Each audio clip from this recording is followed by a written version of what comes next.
Troch de regio-deal Noord-Eerst-Friesland koerde subsidie omvregen worden voor verschillende projecten. Een van de goedkeurde omvragen kwam van Wiebe de Jong en zijn team met haar een bijzondere product, Skild. Een nice soort iers. Wij maken iers op basis van skippenmalken en dat willen we leveren richting de verzwijmingshoezen. Daarnaast hebben we nog wat extra vitamines en eiwitten houden rond toegevoegd om het zo gezond mogelijk te maken. Skippenmalk had natuurlijk meer lactose, dus kijk wat sweeter als gewone malken. Dus ja, dat scheelt ook weer in de zoekers natuurlijk. Er zit natuurlijk ook wat meer eiwitten in en dat maakt het voor u ook wel heel interessant. Hoe ben je me eigenlijk bij dat idee gekomen?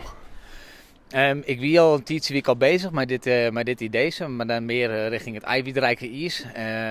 Zullen we meer proteïnes er rond afvoegen. En toen ben ik in contact gekomen met je orenmeester. En die zijn van ja, hoe mooi zou het wezen als we er nog extra magnesium rond afvoegen, vitamines en creatine, zeg maar, voor het spierbehoud.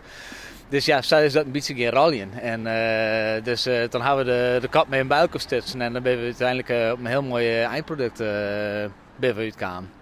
Maar wat binnen de reacties op het naïers? En de reacties die ik nooit had, is wel heel positief. En hopen dat het extra bloot natuurlijk. Ja, waar dat er nou negatief een ijsje.